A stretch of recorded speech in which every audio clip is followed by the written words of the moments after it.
Damn it. ఏంటిటా కుండబద్దలు కొడతా అత్త. నమస్కారం, కుండబద్దల ప్రేక్షకులకి స్వాగతం. తెలంగాణ నవనిర్మాణ సభ పేరిట పవన్ కళ్యాణ్ తెలంగాణలో సభ పెట్టబోతున్నాడు. ఆ సభ వెనుకున్న అసలు ప్లాన్ ఏమిటి? ఆంధ్రప్రదేశ్ రాష్ట్రంలో డిప్యూటీ సీఎంగా ఉన్న పవన్ కళ్యాణ్ ఇప్పుడు ఈ సభ తెలంగాణలో ఎందుకు పెడుతూ ఉన్నాడు? ఆయన రాజకీయంగా తెలంగాణకు వెళ్ళి అక్కడ ఏమైనా సీఎం అవ్వాలనే ఉద్దేశం ఏమైనా ఉందా? లేదు, ఇప్పుడు పవన్ కళ్యాణ్ మీద తెలంగాణ అధికారంలో ఉన్న కాంగ్రెస్ పార్టీ పొన్నం ప్రభాకర్ చేస్తున్న వ్యాఖ్యలు కానీ, టీఆర్ఎస్ పార్టీ పేరుతో కొత్త పార్టీతోటి ముందుకు వస్తున్న కవిత ఇంకా ముందుకెళ్ళి పవన్ కళ్యాణ్ మీద ఇంకా ఘాటు వ్యాఖ్యలు చేయటం, రెండు ప్రాంతాల మధ్య విద్వేషాలు తీసుకొచ్చే విధంగా కూడా కొన్ని మాటలు వినిపిస్తున్నాయి. ఆంధ్ర నాయకుల విగ్రహాలు మొత్తం పగలగొట్టి చోర చేసి మొత్తం ప్యాక్ చేసి ఆంధ్రాకి పంపిస్తాం అనే దాకా వచ్చింది. ఇలాంటి దాంట్లో ఇప్పుడు పవన్ కళ్యాణ్ సభ ఎందుకు పెడుతున్నాడు? దాని వెనకున్న అసలు ఉద్దేశం ఏమిటి? దీని వెనక బీజేపీ ఏదైనా గేమ్ ప్లాన్ ఉందా అనేది ఈ వీడియోలో పూర్తిగా మీకు వివరించే ప్రయత్నం చేస్తాను. వీడియో నచ్చితే ఖచ్చితంగా లైక్ చేయండి, ఇంకా 10 మందికి షేర్ చేయండి. అలాగనే మన కుండబద్దలు ఛానల్ని సబ్స్క్రైబ్ చేసుకోవటం మాత్రం మర్చిపోకండి. లేటెస్ట్ అప్డేట్స్ మొత్తం వీడియోల రూపంలో మీ దాకా త్వరగా వచ్చి చేరతాయి. So please subscribe our Kundabaddalu channel. ఇక అసలు విషయానికి వస్తే, తెలంగాణలో పోటీ చేయటం అనేది ఇప్పుడు పవన్ కళ్యాణ్ కొత్త ఏం కాదు. గత ఎన్నికల్లో కూడా కొన్ని అసెంబ్లీ సీట్లకి పవన్ కళ్యాణ్ పోటీ చేశాడు. అలాగనే ఆంధ్ర ప్రాంతం నుంచి వెళ్ళి తెలంగాణలో సెటిల్ అయిన వాళ్ళు కూడా చాలామంది ఉన్నారు. అంతేకాకుండా ఉమ్మడి ఆంధ్రప్రదేశ్ రాష్ట్రం ఉన్నప్పటి నుంచి పవన్ కళ్యాణ్ ఒక పెద్ద హీరో. ఆయన పవర్ స్టార్ పేరిట ఆయన సినిమాలు అటు తెలంగాణలోనూ ఆడతాయి, ఇటు ఆంధ్రప్రదేశ్ రాష్ట్రంలో కూడా ఆడతాయి. దీన్ని క్యాష్ చేసుకోవడానికి బీజేపీ ఖచ్చితంగా ఒక డ్రామా అయితే ఆడుతూ ఉంది. వాళ్ళు చెప్పినట్టుగా పవన్ కళ్యాణ్ కూడా వాళ్ళకు ఉపకరించే విధంగా పనిచేస్తున్నాడు.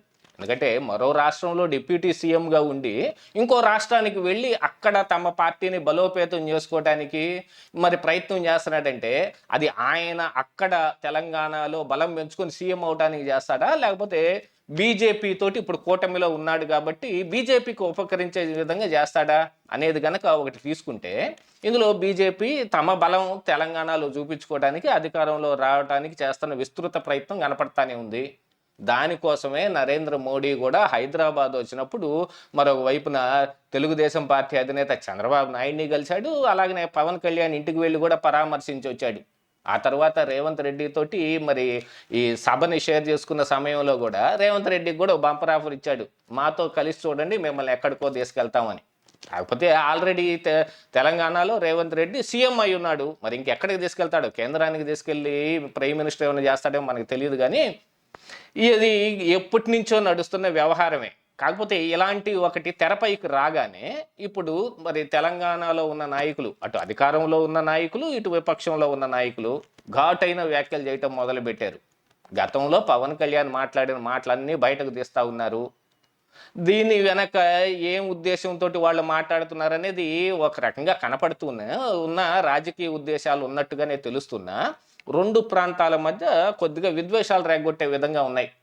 అసలు యాక్చువల్గా ఇప్పుడు తెలంగాణలో ప్రొఫెసర్ నాగేశ్వర్ లేపిన ఒక మంట, అదే ఈ తెలంగాణ ఆంధ్ర అనే రెండు డివిజన్స్ తీసుకొచ్చే విధంగా కొన్ని కనపడుతుంటే, ఇప్పుడు కొత్తగా ఒక సభ పవన్ కళ్యాణ్ ఈ సభ పెడితే ఏమి ఉపయోగం అంటే, జనసేన నాయకుల్ని ఉత్తేజపరచడానికి, లేదు తెలంగాణలో జనసేన కొద్దిగా వేళ్ళు ఊనుకోవటానికి పనికొస్తుంది అని సభ పెడితే గనక, మరి గతంలో తెలంగాణ డివైడ్ చేసిన సమయంలో నేను 11 రోజుల పాటు అన్నం తింటాం మానేశాను, నేను చాలా మదన పడ్డాను అనే పవన్ కళ్యాణ్ అన్నయ్య కానీ, మరేదో కోనసీమ కొబ్బరికి తెలంగాణ వాళ్ళ దిష్టి తగిలిందని చెప్పిన దానికి కానీ సారీ చెప్పి ముక్కు నేలకు రాసి మరి తెలంగాణలోకి ఎంట్రీ అవ్వాలి అని మాట్లాడుతున్న నాయకులు కూడా ఉన్నారు తెలంగాణ ప్రాంతంలో. వాళ్ళ రాజకీయం వాళ్ళది. కాకపోతే ఇక్కడ పవన్ కళ్యాణ్ యొక్క ఉద్దేశం ఏమిటి అనేది చర్చించుకుంటే గనక, జనసేనని బలోపేతం చేయాలి అనేది. గత ఎన్నికల్లో పవన్ కళ్యాణ్ పోటీ చేసిన 9 సీట్లకేమో పోటీ చేశాడు. హైదరాబాద్ ప్రాంతంలోనే ఆ సీట్లు కూడా ఉన్నాయి.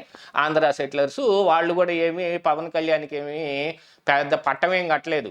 దాదాపుగా డిపాజిట్లు కోల్పోయినంత పని అయ్యింది జనసేన పార్టీ తరపున పోటీ చేసిన వాళ్ళకి. కానీ ఇక్కడ ఆంధ్రప్రదేశ్ రాష్ట్రానికి సీఎం అయిన చంద్రబాబు నాయుడిని, డిప్యూటీ సీఎం అయిన పవన్ కళ్యాణ్ని నరేంద్ర మోడీ కలిసి తెలంగాణలో వాళ్ళకున్న బలాన్ని వాడుకునే ప్రయత్నం చేస్తున్నాడు అనేది అయితే గతం నుంచి కనపడుతున్నా తెలుగుదేశం పార్టీకి సంబంధించిన క్యాడర్ మొత్తం ఇప్పుడు రేవంత్ రెడ్డికి ఉపకరించే విధంగా ఉంది. అలాంటిది తెలంగాణలో ఇప్పుడు ఆ టీడీపీ క్యాడర్ మొత్తాన్ని మనం కూటమిలో ఉన్నాం కాబట్టి మనకి ట్రాన్స్ఫర్ చేసే విధంగా మీరు చర్యలు తీసుకోండి అని మరి చంద్రబాబు నాయుడికి ఏమన్నా సూచనలు ఇచ్చినా మరి క్యాడర్ వింటారో లేదో తెలియదు. వాళ్ళకి స్థానికంగా ఉన్న అవసరాలు కానీ వాళ్ళకి స్థానికంగా పనికొచ్చే నాయకులతోటే వాళ్ళు ఎప్పుడు కలిసి ఉంటారు. రేవంత్ రెడ్డి కూడా ఇప్పుడు ఉండటానికి కాంగ్రెస్ పార్టీలో ఉన్న ఆయన తెలుగుదేశం పార్టీ నుంచే వెళ్ళిన నాయకుడు. అందుకని తెలుగుదేశం క్యాడర్ దాదాపుగా రేవంత్ రెడ్డితో ఉండే విధంగానే కనపడుతున్నారు. అంటే తెలుగుదేశం పార్టీ అధినేత పూనుకున్నప్పటికీ కూడా కింద కార్యవర్గం కానీ లేకపోతే క్యాడర్ కానీ రేవంత్ రెడ్డిని వదిలేసి వస్తారని చెప్పడానికి ఏం లేదు. అందుకని ప్లాన్ బి తీసింది ఇప్పుడు బీజేపీ పార్టీ. మోడీ కానీ అమిత్ షా కానీ ఆడుతున్న ఒక గేమే ఇది. పవన్ కళ్యాణ్ తోటి సభ పెట్టించి జనసేనని కొంచెం బాగా హైప్ చేసి వచ్చే అసెంబ్లీ ఎన్నికల్లోపు జనసేన క్యాడర్ని పెంచటం. ఆల్రెడీ ఆంధ్రప్రదేశ్ రాష్ట్రంలో కొద్దో గొప్ప బలపడుతున్నట్టుగా కూడా జనసేన ఉంది కాబట్టి అలాగనే అట్లాంటి కార్యక్రమాలే తీసుకొని తెలంగాణలో కూడా వాళ్ళని బలోపేతం చేస్తే వాళ్ళు బీజేపీకి ఉపయోగపడతారు అని. ఎందుకంటే దాదాపుగా తెలుగుదేశం పార్టీ క్యాడర్ తోటి వీళ్ళు కూడా మింగిల్ అయ్యే విధంగా ఏం లేదు. ఇక్కడ ఆంధ్రప్రదేశ్ రాష్ట్రంలో అయితే కూటమి ఉంది కాబట్టి వీళ్ళతోటి కలిసి పనిచేయటం అధికారం పంచుకోవటం జరుగుతున్నా తెలంగాణ పరిస్థితి వేరు కదా. మరొక వైపునైతే కవిత అయితే ఇక చాలా దూరం మాట్లాడేసింది. ఆంధ్ర నాయకుల విగ్రహాలు అంటే మొన్ననే రేవంత్ రెడ్డి మరి ఎన్టీఆర్ విగ్రహాన్ని అమీర్పేట నడి సెంటర్లో పెట్టించి దాన్ని ఓపెనింగ్ కూడా చేశాడు. ఆ సమయంలో కేసీఆర్ మీద కూడా కొన్ని కౌంటర్లు కూడా వేశాడు.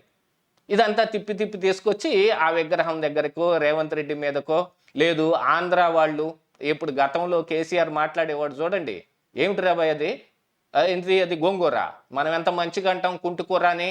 అట్లాగనే ఆంధ్ర వాళ్ళ బిర్యానీ ఏంటి పేడ ముద్దలాగా ఉంటుంది, మన బిర్యానీ ఏంటి ఎలా ఉంటుంది అనేదాన్ని యాజ్ ఇట్ ఈస్గా కంటిన్యూ చేస్తుంది కవిత కూడా అలాంటి మాటలే తర్వాత మాట్లాడింది.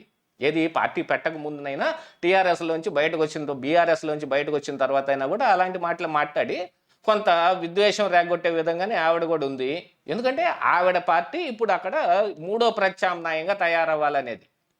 బీజేపీ మూడో ప్రత్యామ్నాయంగా ఉన్నప్పటికీ వాళ్ళ ప్రభావం చాలా తక్కువగా ఉంది. దాన్ని ఇప్పుడు క్యాష్ చేసుకోవాలంటే కవిత కూడా ఇలాంటివి చెయ్యాలి. దీని అంతటిని ఏదో ఒక రకంగా పక్కదారి పట్టించేసి జనసేనని మూడో ప్రత్యామ్నాయంగా పెట్టుకొని బీజేపీతో కలుపుకొని ఉంటే ఏదన్నా లాభం వస్తుందా అని వాళ్ళు ఆడుతున్న ఒక డ్రామాగా తప్ప వేరేం కనపడటం లేదు. పవన్ కళ్యాణ్ సభ పెట్టి ఏం జరుగుతుంది అనేది వేచి చూడాల్సిన అవసరం ఉన్నా ముందుగా ఊహించేదైతే విద్వేషాలు రాగటం తప్ప ఏం కనపడటంలా. ఇదే ఈరోజు కుండబద్దలు.